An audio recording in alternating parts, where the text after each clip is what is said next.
Welcome to the Frustration to Freedom podcast, helping advisors and insurance producers grow their practice.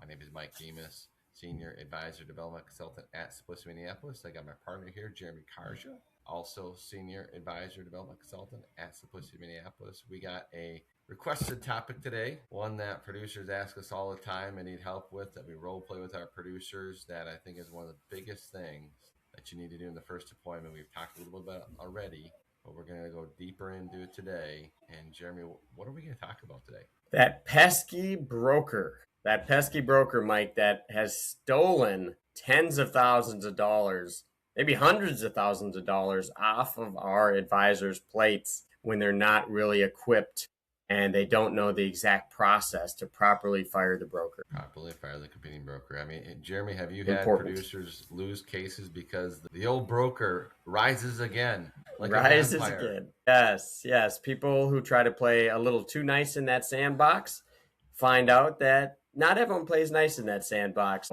You have to be tough, but there is an art to it. We use the word art a lot, right? But this is one of those that really is a true art form, Mike, that you have to master and you have to get really good at and know how far to push and how far to not push in certain scenarios, as we'll talk about here in a minute. 100%. And this is something you got to practice, just like your referral talk, just like your open in a seminar, just like your founder story. You have to practice this. Let's be goofy. Let's practice in front of a mirror. Maybe your spouse thinks you're weird because you're practicing in front of a mirror. Well, when you get big checks, they won't think you're weird anymore, right? And so call your consultant. Consultant should be helping you. Role play. We love the role play, fire the broker, but it's an art. And like I said, sometimes you need to push hard. Sometimes you can't push too much, right? But the big thing is you got to get that commitment, because what you don't want is that advisor saying, I can do that too. That's a terrible idea. And think about it from the other advisor's perspective. Let's step back a second.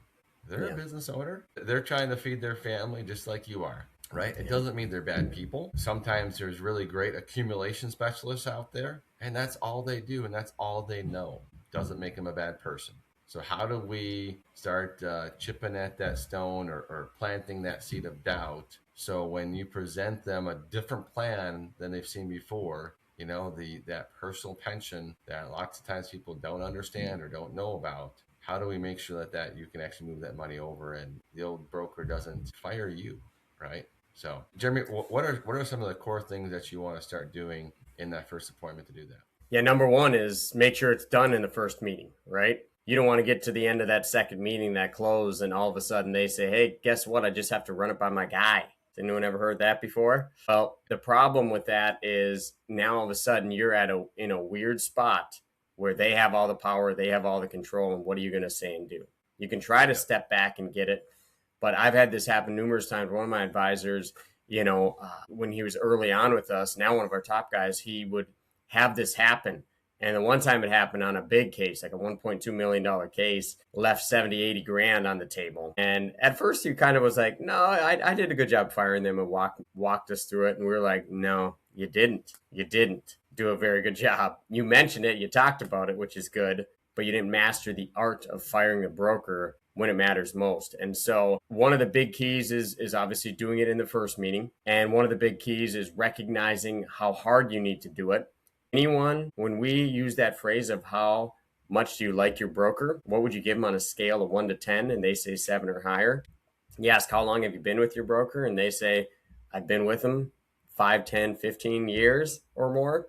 If they say they get together with him regularly, like, hey, we get together in a golf league a few times a summer, right? Anything where there's that connection point, other than, hey, I've seen him twice in the last 5 years, you got to fire the broker pretty hard, Mike. You have to really drive that stake deep into the vampire, as they say, and not literally, but basically have that really tough conversation and say, stop. If you love your guy so much, you've been with him for 15 years and you're in a golf league every summer, why are you here? Why are you in my office? Right? And so it's just digging deep. And this is extremely rare, so I don't know if we even need to mention this, but I will just in case.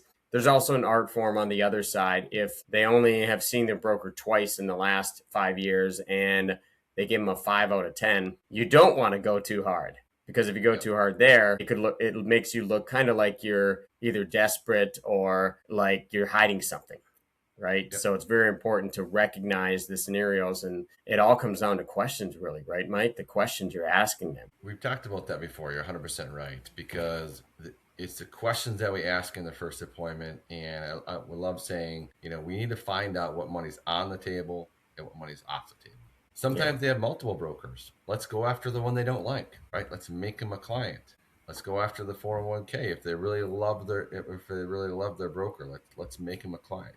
But we have, even with the soft one, you still need to get that commitment of something along the lines of, hey, I assume this should be okay, but it seems like you don't really have a relationship, or you're not really happy with them. I'm assuming you'd be okay with using some of that money if I find it makes sense to use it to provide you with the income that you want in retirement. I'm assuming you're okay with moving some of that money, right? I'm still getting that commitment even if they don't like them, right? Even if it's just soft. So let's do this, Jeremy. Let's do some role plays. How about I'm the client and you're the advisor, and I like it. Let's just go guns a blazing here, and let's just make it a tough one. I like it. I like the sound of that. And okay, so we can flip it. So let's go. Okay, let's set it up super quick. So let's say we're already into the meeting. We had a couple of pleasantries.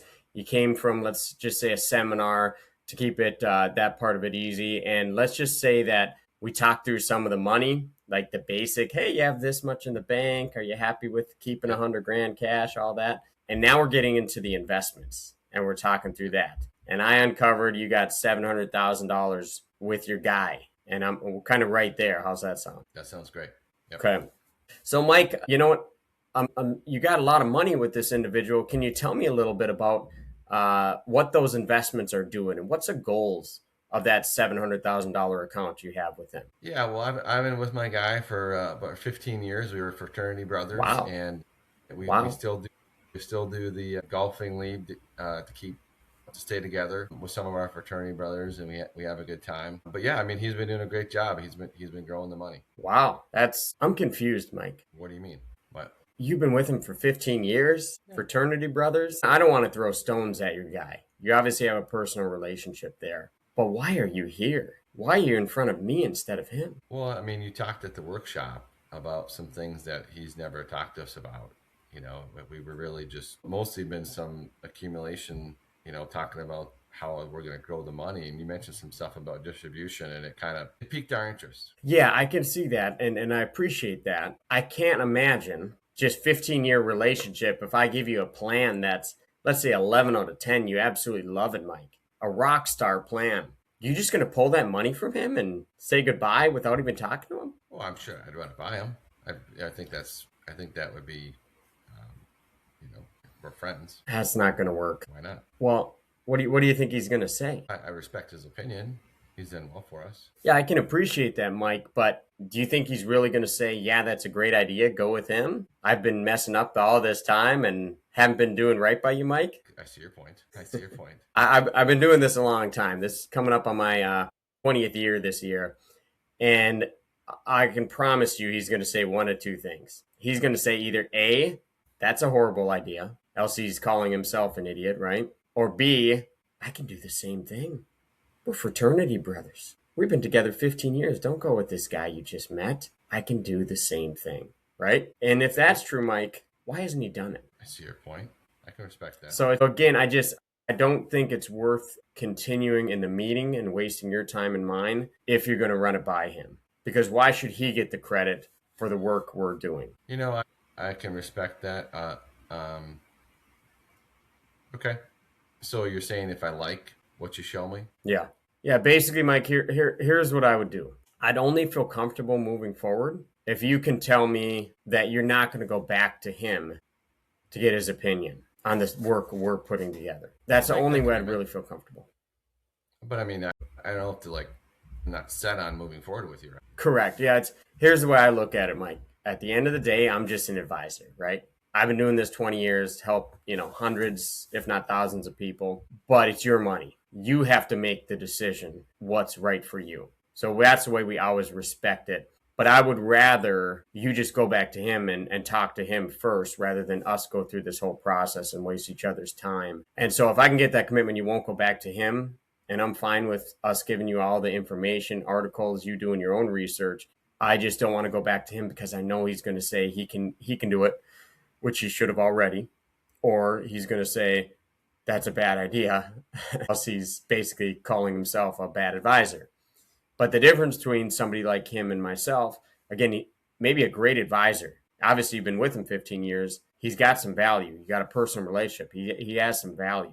So if he has that other value outside of it, if you move this money, the friendship should still be there. It shouldn't be based on money, right? Yeah, no, you're right. So, yeah. So if you're comfortable with not taking it back to him and you agree to that, we will still take this very slow, and you'll remember at the end of the day, it's your money. But we just want to help you with this process because he's an accumulation advisor.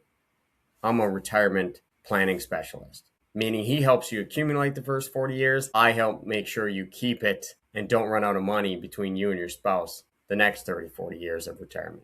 Does that make sense? Yeah. I mean, okay, so I'll commit to that. I mean, when you talked about the sequence of returns and longevity, it's one of the main things that we're concerned about because, my wife here, Sally's mom lived 102. So, there's some longevity in the family. Yeah. And again, we'll look at it and make an analysis. There's still maybe some money you can keep with him, depending on, how all we got to run the numbers and do the assessment. So we don't know exactly what we need and how much we'll need. But considering this is a big chunk of your portfolios with him and at risk in the market, we would have to move a portion of those funds. So we don't have to move all of it? Not necessarily. We have to do the assessment. Okay. Well, I'm open to going through the process. I won't tell him what you show me, and let's see what you got. Okay. We can proceed forward then. Since I have your commitment, I do appreciate that. And again, we'll walk through this. We'll do the assessment, and we'll make a decision together. And at the end of the day, it'll be your decision ultimately to move forward or not move forward. So let's keep going with the process. And then boom, we go into it. Sweet. How was that, Mike? That's good. Yeah, I love that you stuck to your guns, right? Again, you don't have to be mean. You don't have to be. You can be cordial about it, but you can be respectful and genuine, as I always like to say, right? Respectful and genuine, and people get it, right?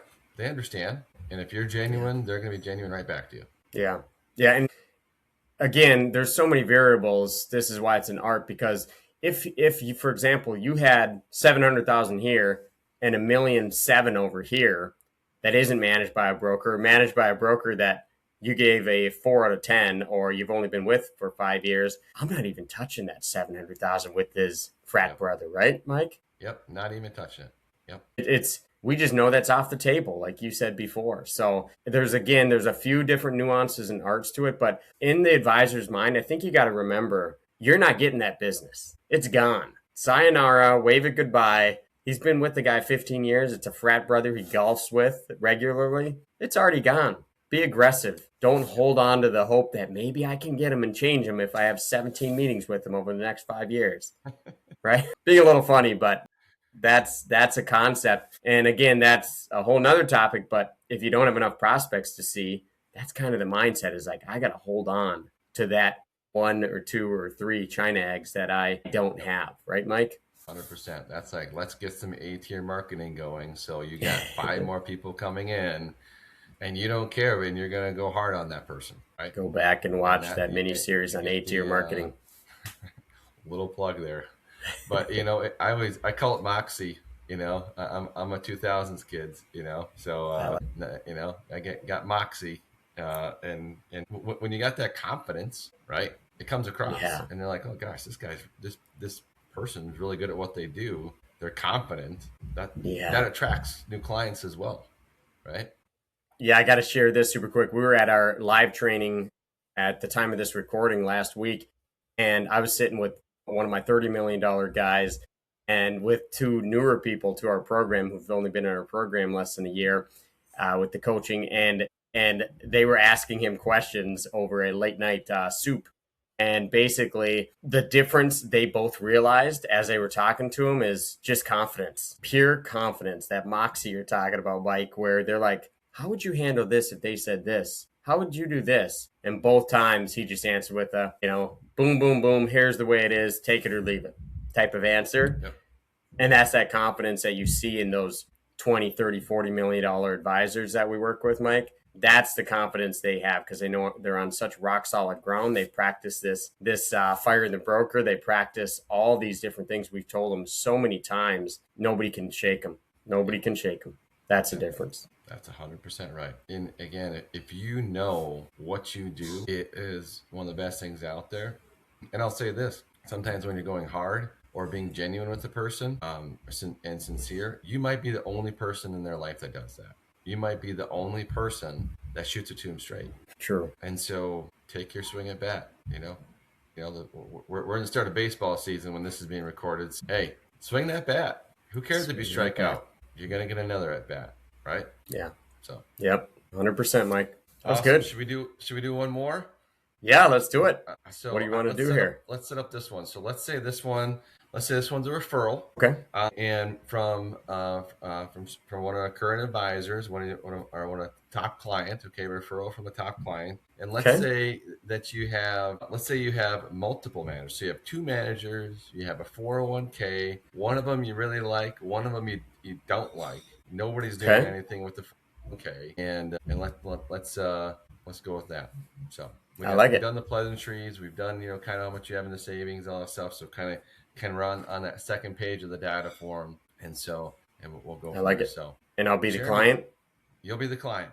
Okay. Let's do it this time. All right. So Jeremy, I see that you have, I see that you have that 200,000 in the savings that you say you want to keep. I see you got a lot of money here in securities. You got a bunch in your 401k. Two different money managers that you have. Tell me a little about that. Yeah, we've always believed in, not having all of our eggs in one basket, Mike. So we just thought we'd have a few different experts come from their different angles and just not have all of our eggs in one basket. But, we've done pretty well the last few years. Okay. I see that you got you got a bulk of it in your 401k. Congratulations on that. I see you have Eddie and Ray here managing your money.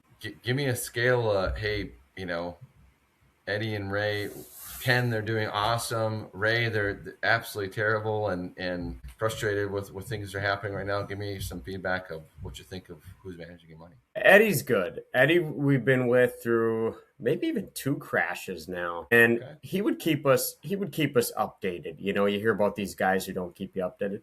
He would keep us updated on, stay the course. It always comes back. He would send us articles on the money always comes back. So we were a believer in that. And it did always come back. So, we really like, Eddie's good. Ray's newer. I don't, he came from a friend of a friend and, not a super close friend, but we sat with him and he gave some good ideas, good concepts that was a little bit different. So we just gave him a little bit, to see how he does. And he's done okay, not great. I thought he would do a lot better, but he's not keeping up with Eddie. Okay.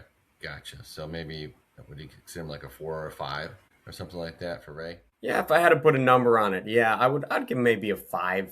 Just because he's so new, he might be better than I'm realizing, but I just haven't had enough time with him to figure it out. How about Eddie? Would you give him a 7 or 8? Yeah, Eddie's solid. I would give him an 8. Okay, awesome. All right. Well, I have to run the assessment. I don't know, what we're going to need to help you reach the goals that you want, but let me ask you this: if when we run the assessment, if it means that we're moving some of this money to achieve your goals, are you open to doing that? Yeah. That's why we're here. We need to start thinking about retirement since I'm going to retire here in the next year, Mike.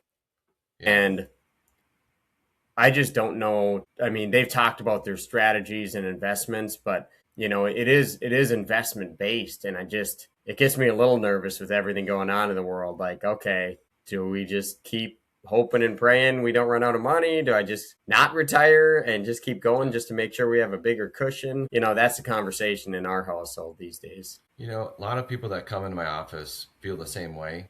And and I'm not here to drive a wedge with Ray or Eddie. Could be great people. And there's just a lot of people out there that really just focus on accumulation. And all they do is manage money and just try to grow it.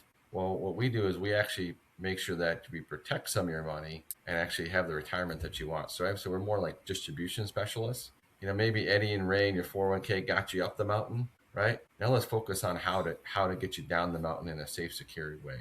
Sometimes they say going down Mount Everest is actually more dangerous than going up Mount Everest. I've never heard that. Interesting. Yeah, so that's really what we specialize in. Again, Ray and Andy could be great people. And I'm not here to say that they're bad, but we really try to focus on, if we could put together a plan that's maybe a sure thing versus a maybe. Would you like that? Yeah, I would say so. I mean, I was a maybe guy my whole life. I like the investment and the risks and all that. But yeah, as we approach retirement and a little more relaxing stages of our life, I would say the sure thing would be, as I get kicked under the table here. Yeah, the sure thing apparently is what we're looking for more so. Okay. I'm assuming you want your income in retirement to stay steady instead of fluctuate. I'm assuming that's kind of what you're saying. You Yeah, if want, that's possible. I mean, if that's possible, I guess I don't. Those guys, they run this analysis that shows like I have a 92% chance of not running out of money, and I'm like, 92 is pretty good, but obviously the higher the better, right? 100%. So if I come back with a plan, it checks all the boxes and helps you meet your retirement goals, you're okay with moving some of that money? I mean, would it maybe, if I move maybe some from the 401k and then maybe Ray, you'd be open to that? Maybe since Eddie's doing a good job, maybe we'd leave that alone. Yeah, yeah. If the plan makes sense, those would be the buckets of money I guess I would be looking at more so. Okay. And if we move some of that money from Ray, what do you think you would run it past him first, or? No, he's pretty new to us, so I don't think we need to. Maybe just run it by Eddie since we've been together so long, but not Ray. So, with all due respect, what do you think Eddie's going to say if we say, "Hey, I'm going to move this money"? You think he's going to say that's a great idea, or you think he's going to say that's a bad idea because he's not doing it? And he's a business owner too, right? So you got to respect that. And he wants to earn more of your business. Or the other thing he might say is, I can do that too. And what I'd probably say to that is, why hasn't he already?